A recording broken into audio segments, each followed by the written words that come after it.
episode of your Leadership Downloads. We're dialoguing with Apostle Les Bowling on the subject of leadership. It's been so powerful. And in this last one, I just wanted to talk about the subject on ministry and the fruitfulness of ministry. And someone said this. Jesus had 30 years of preparation and only 3.5 years of ministry. But with that ministry, he changed the world. But for most of us, we want 3.5 years of preparation. We want 30 years of fruitful ministry. As a young minister coming up, I would look at these ministries that blew up. They've been going 2 years and they're a mega church and they've got great influence. And that wasn't the story of my life. Things were slow and steady. And sometimes you wonder, is there something wrong with me, or what is God doing? Let's talk on the process of God's development and equipping in order for the call of God. Because sometimes we don't understand that. It's not taught in Bible school. We look at all these success stories and we have a wrong concept of the process of ministry and ministry. It's. I think it's a battle everybody has in their mind, that we see things on the media, television, whatever, the big, the shiny, and so on and so forth. But I think we have to be careful. I think one of the genesis things of the fall was discontent. In other words, God, Adam, Eve, everything's yours. All right, take care of the garden, name the animals. All right, to be fruitful and multiply, but don't touch the tree, the one tree. And so the enemy come in and deceived, and somehow, beginning with Eve, made them discontent of the portion that God gave them. And I mean, they had it all, really. And God's holding back, holding out, and so on and so forth. So I think that we just need to be faithful with the portion or the measure that God gives us and seek to be as effective as we can, but then leave the results in God's hands. God wants us to do two things in ministry: be faithful and fruitful. All right? So be faithful in what He's given us and be fruitful. You may have a vision for grandeur, but you're not going to start that way. All right? And I think it's in Zechariah 4 says that don't despise the day of small beginnings. God delights to see the work begin.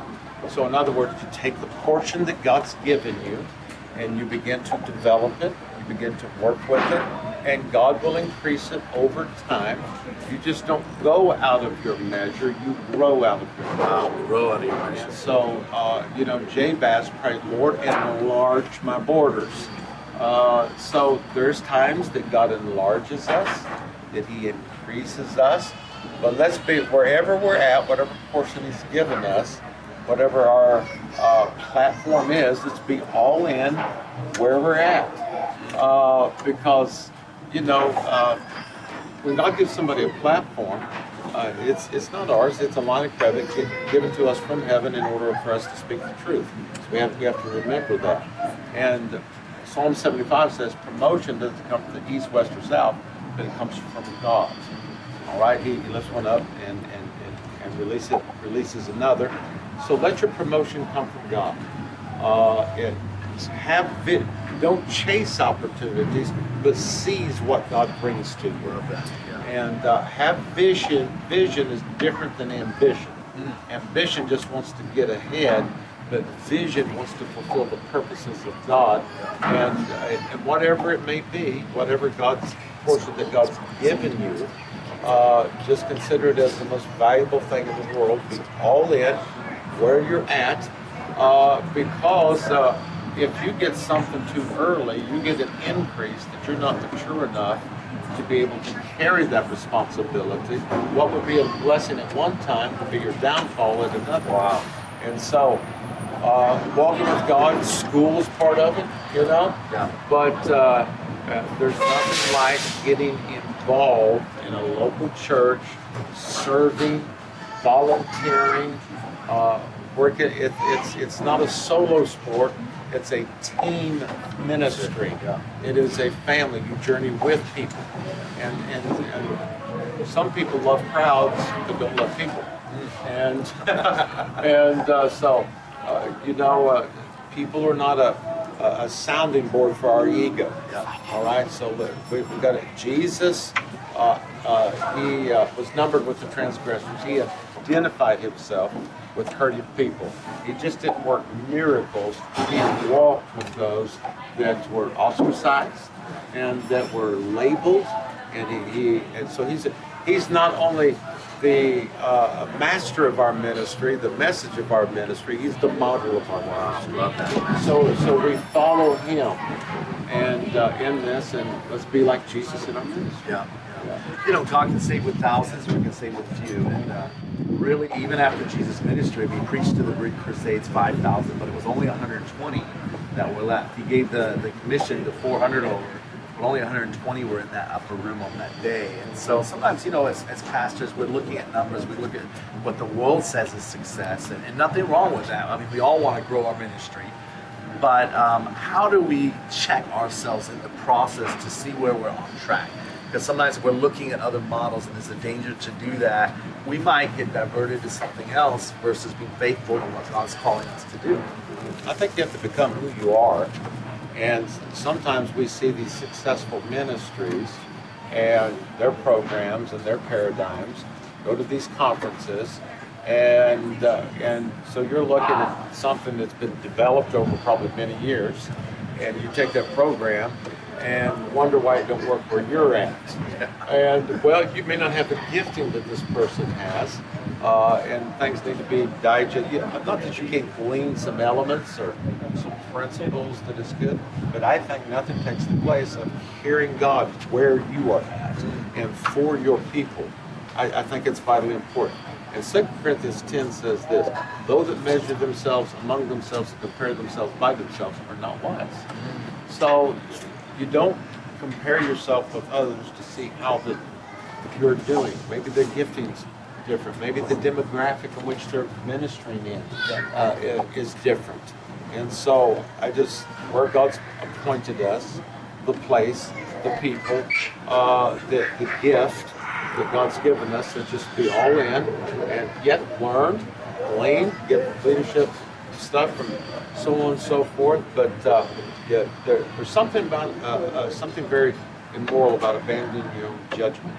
You need to call it as you see it, where you're at. Be your own man, be your own woman, think your own thoughts. Let people influence you, but don't be conformed to the trends of the day. See them, look at them. Will that digest in this context? It may not. But hear from God. The way God builds a ministry in a territory is God speaks to His leaders, number one, and number two, His leaders obey what He speaks. Love that. So hearing from God. You know, the late Dr. Edward Cole said this, said God's looking for men, but men are looking for methods. And I think there's such a danger in that, pretty much about comparison, because we want to take the method that maybe God's given to someone else, and it may work for their territory, or maybe their gift, and think that that's the model. But God's looking for men, and she said it so clearly, those that will hear from God and begin to carry out their destiny. We're all in different territories, and you know, we can grow weary well doing it. So what we're doing, trying to find the model.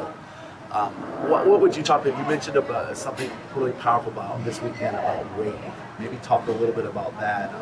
And because sometimes we do get, we don't see the results others are doing, and maybe, you know, we could be in a territory, we may have blown up in another territory, but where we're at, God called us because we've got the goods under the hood to get it done, but there's a period of time before we see the vision coming to pass. And how do we deal with that discouragement?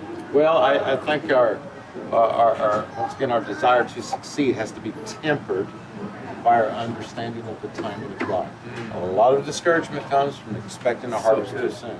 Yeah. So I think that you know, Daniel 2:21, He changes the times and the seasons. So in other words, that means He orders the beginning of the season and the end of the season, the transition of one, and God determines that. So though others maybe seem to be getting ahead of you more quick or whatever, that's their journey. But I think a lot of frustration and condemnation comes to people that are leading ministries because they're in a hurry and God isn't. And we have to learn how to wait on the Lord and receive strength. Wait on the Lord. Be patient. Rest in Him. walk in harmony, in tune, and in touch. You may want to fling the doors open and bring the multitudes in, and maybe God's closing the doors and dealing with what's inside. He wants you to be able to parent those when they do come in. So Jesus said in one place, he says, it's always your time, but it's not always my time. So we want it quick, we want it yesterday. But God, this ministry development is not a microwave journey, it's a crock pot journey.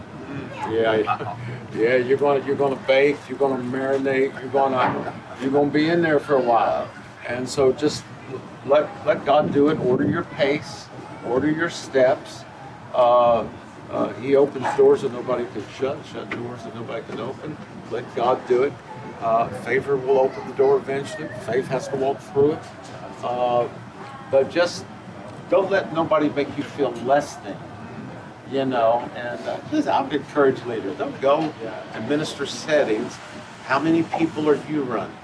Okay, because you in a good month, and you're doing well, and maybe they're in a challenge, maybe they're in a rural country area, don't even have the density of population, and don't have as many people. So that's let's be mindful of that, and just how's ministry going?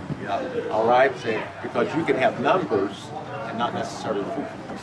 There's a difference between a mob and a family. Wow. A crowd and an army. Yeah. So just because there's a lot of people, it doesn't mean they all in. Yeah. Connected. So, anyways, I just encourage people. Yeah, I love that. And on the Instagram and social media, you see something. Everyone shares their heaven story, but nobody shares their hell story. And so you only see the positive and the highlights of people. And we look at the success of ministers, and sometimes we look, but they've been going 20 years. They've been going 30 years, and we look at that, but we don't see their struggles. We don't see that time of development. We don't see their waiting period. So what you said was so powerful. God's not in a hurry. I wish He would. We love the microwave, but God's out for fruit that we're reaping.